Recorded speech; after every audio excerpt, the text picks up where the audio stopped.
isa-isahin lahat ng tinalakay natin. Isang balangkas diwa na lang po ang aking gagawin. Subalit, nakikiusap po ako sa mga solidarity speakers. May mga nalista po ako dito pero hindi ko lahat nakuha.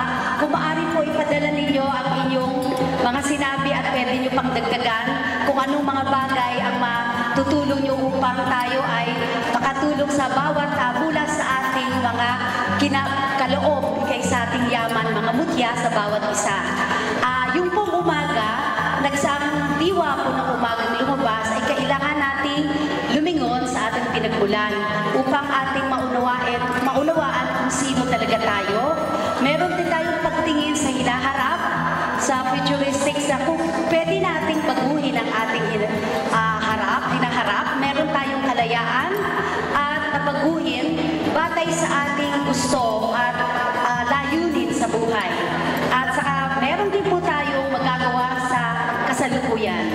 So kung ating nakilala ang ating tunay na sarili, maintindihan natin ang ating misyon at handa na tayo sa isang maharlikism na sinasabi na isang sentral na diwa at konsepto na pwede nating gamitin bilang isang maharlikan nationalism at pagmamahal sa ating bayan na tunay na pagmamahal na nagmumula sa ating kalooban.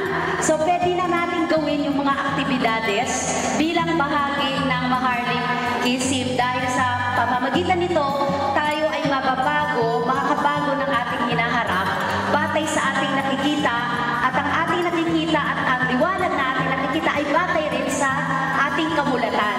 Sana tayo ay mabuhay mula hindi lang sa kamalayan kundi sa ating kamulatan na handang gumawa sa isang bagong pananaw na maharlikism. Salamat po at hinahanda yung mga nag-solidarity speakers po kanina para po silang mga mutya na may iba't ibang katakian na tanging-tangi na kung pinag-isa-isa yun, wala namang away-away. Ang diversity, ang pagkakaiba, ang magtutulak sa ating kaisahan. Dahil bawat isa ay may handog. Gawin lang natin ang mga handog. Sabay-sabay natin at hihintayin po namin ang inyong pang ilang mga aktibidades na gagawin upang mapagkabit-kabit, mapagkawin-kawin sa isang magandang hiyas ni Bathala, ang isang mahal na kwintas, ang ating lahat na alay na mga gawain, banal na gawain, tunay na maharlika, banal na gawain ng Diyos sa ating buong pagkatao at buong komunidad at bansa. Maraming salamat po, Professor. Ito ang kanyang Declaration of Intent.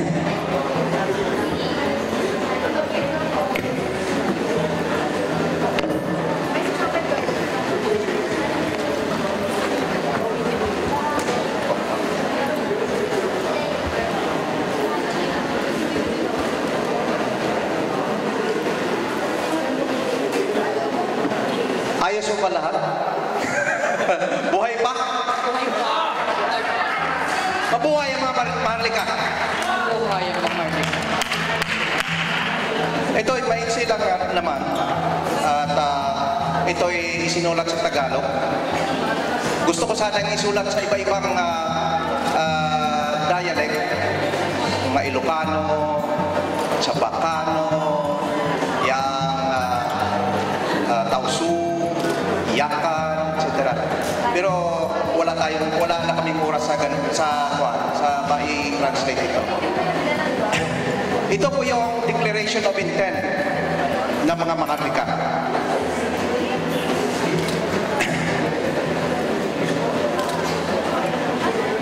Bilang maharlika, kami naniniwala na ang bawat nilalang ay nilikha ng dakilang may kapal. At ang mundo'y tirahan ng lahat ng may buhay na dapat tangkilikin. Kami narito ang nagmumula sa iba't ibang kapuluan sa bansang ito at naninindigan at nagkakaisa sa pagkaiingatan ang kalikasan, at itaguyod ang kabutihan sa lahat. Kami narito nagkaisa sa adhikain na pangangalagaan ang aming likas na yaman, karagatan, kabundukan, ilog, kakahuyan, at halamanan, at maging ang mga hayop na nanirahan dito. Kami narito upang tangkilikin ang aming lakas, talino, kakayahan sa paggawa, pagtuklas, at pananaliksik na mapaunlad ang kalagayan ng aming pamumuhay na walang bahid, panglilinglang sa kapwa. Kami narito upang tangkilikin ang aming diwa't kultura sa sining, himig, sayaw, kasuutan, pagguhit, tula, haraya, panunulat, at makinuong tag-isa ng lakas at ang mga paniwala. Kami narito upang pagyayamanin ang kabutihan at magalang sa aming kapwa tao, at iwaksi ang imbot at ang ugaling makasarili at sukabang asal na nagdudulot ng kapighatian. Kami narito upang handang dumamay at tumulong sa mga nangangailangan at naghihirap sa buhay, lalong-lalo na sa panahon ng mga sakuna at di sadyang pangyayari. Kami narito upang manunumpa sa puso't diwa na itaguyod ang katipunan ng aming lahi na walang pag-iimbot at aming pangangalagaan ang kapakanan ng bawat lipid. Kami narito upang ipagtatanggol ang bawat isa laban sa mga pang-api at sisiil sa kalayaan, sa kasarinlan ng aming bayan na walang alinglangan magbuhis ng dugo, pawis, lakas, at maging taglay na buhay kung kailangan.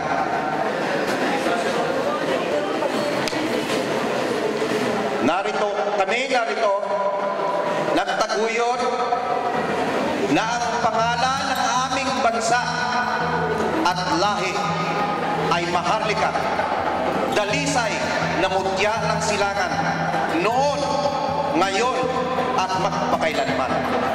Kami narito nagpapatunay na ang buhay na dakilang lumikha ay nasa banal na mga puso sa bawat isa, naggumagabay sa amin sa araw at gabi. Patnubayan tayo ng dakilang bathala. Siya naman. Maraming salamat po sa narito. Marami sa inyo ay nagsalita. Sana pagpatuloy natin ang spirit ng ating Maharlika Summit sa susunod pa na pagdadaos ng ganitong event. Maraming salamat po.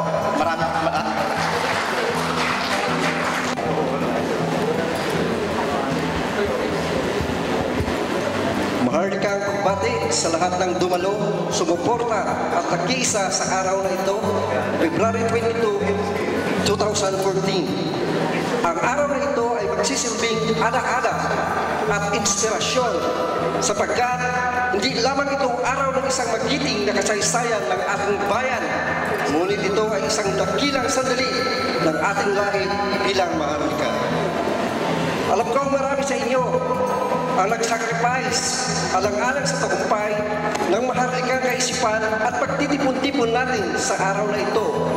Ngunit alam naman natin lahat na kung walang sakripisyo ay walang tagumpay. May kasabihan, there is no success without a great amount of sacrifice. Sa lahat ng bunyagi na maidaos ang kauna-unahang Maharlika Summit sa bansang ito, taos puso po kaming nagpapasalamat kasama ang 10 ng aking mga kasamahan sa sekretariat. Bagamat isang araw na pagdidiwang lamang ito ay katumbas ng maraming gabing walang tulog at walang tigil na gawain para maisakatuparan ang ating minimithing maipahayag ang ating saloobin na kinakalawang na sa tagal ng panahon na nakatago sa kadiliman ng mga kaisipang walang muwang sa anumang pagbabago. Hindi ba ninyo na itanong, ngunit gusto ko na rin ipaliwanag kung bakit ang logo ng Maharlika Summit ay ang kumukulong Mayon Volcano dahil ito ay isang perpekto. Ito po ay isang analogy na kung saan ay may pagbatig natin ang kumukulong damdamin para sa katuparan ng ating hinahangad na pagbabago at tunay na kalayaan, ang baguhin at ibalik ang dalisay na lipi ng bansang ito na kung tawagin ay Maharlika. Ang isang gawain at hikain o layunin na wagas at dalisay ay walang anumang lakas o pwersa na maaaring makapigil sapagkat ito ay natural na kultura ng isang lipunan na kung saan ang kabutihan at tamang landas ang siyang nangingibabaw at nagwawagi pagdating ng tamang panahon. Ang lahat ng bagay ay may tamang panahon at para sa kinusang Maharlika, ang araw na ito ay ang panahong matagal na nating minimiti at pinakahihintay na kung saan tayong lahat ay nagkaisa sa tulong na may likha sapagkat sa ating pagkakaisa na isa sa katuparan natin ang ating minimiti at dito rin nakasalalay ang ating tagumpay. Tagumpay para sa kaligayahan ng lahat ng nilalang dito sa balat ng lupa. Labis-labis kaming nagpapasalamat sa inyong pagdalo. Ang karamihan sa atin ay nanggaling pa sa malayong lalawigan, iniwan ang tahanan at mahal sa buhay para makarating at maipakita ang kanilang pakikiisa. Tayong lahat ay naririto ngayon upang isigaw hindi lamang sa bayang ito kundi sa buong mundo na mabuhay ang bansang Maharlika. Alam nating lahat ng ating pakikibaka ay hindi matatapos sa araw na ito sapagkat dito tayo magsisimula ng isang bagong bukas. Kami po ay muling mananawagan at kakatok sa inyong puso at mga isipan upang ipagpatuloy natin ang ating mga pagtitipon-tipon at hindi tayo titigil habang hindi na isa katuparan ang pagpapalit at maibalik ang ating tunay na katauhan sapagkat ito ang susi ng lahat ng pagbabago. Sapagkat kung hindi natin mababago ang ating mga sarili, tiyak na walang pagbabago na magaganap. The bleeding soul of the marchers and protesters under the scorching heat of the sun and heavy rainfall will never soften the hurt of the exploiters. This is why we say, transform yourself and transform the society. Hanggang sa muling pagkikita sa Maharlika Summit Part 2, mabuhay ang liping dalisay at ugas. Mabuhay ang bansang Maharlika. Mabuhay ang bansang Maharlika.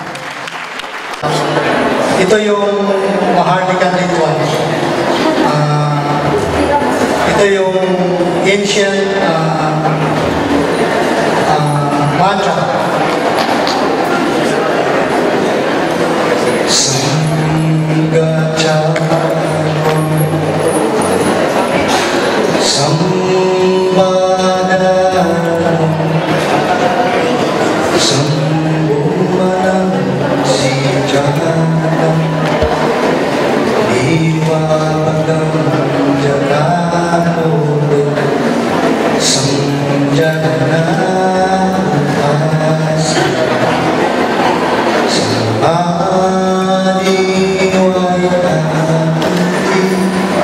Sama